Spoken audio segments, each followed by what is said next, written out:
मेरे हजूर सल्लल्लाहु अलैहि वसल्लम आप बयान फरमाते हैं कि जन्नत में वो लोग दाखिल होंगे, ये मुस्लिम शरीफ के अंदर हदीस मौजूद है कि मेरे हजूर फरमाते हैं कि जन्नत में वो लोग दाखिल होंगे जिनके दिल नरम होंगे, चिड़ियों की तरह नरम होंगे, जो माफ़ कर देने वाले लोग होंगे, जो जल्दी मान जाने वाले लोग होंगे, जो किसी का भी दुख जो उसके ऊपर आया है उसे माफ़ कर देंगे।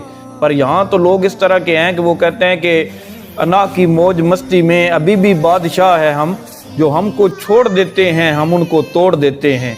लेकिन मैं समझता हूँ कि इस तरह के सख्त दिल नहीं होने चाहिए, बल्कि इस तरह के होने चाहिए। वो किसी शायर ने कहा था कि अना कहती है मोहसिन रूठने वाले को जाने दो, कोई अंदर से कहता है मना लेते तो अच्छा था।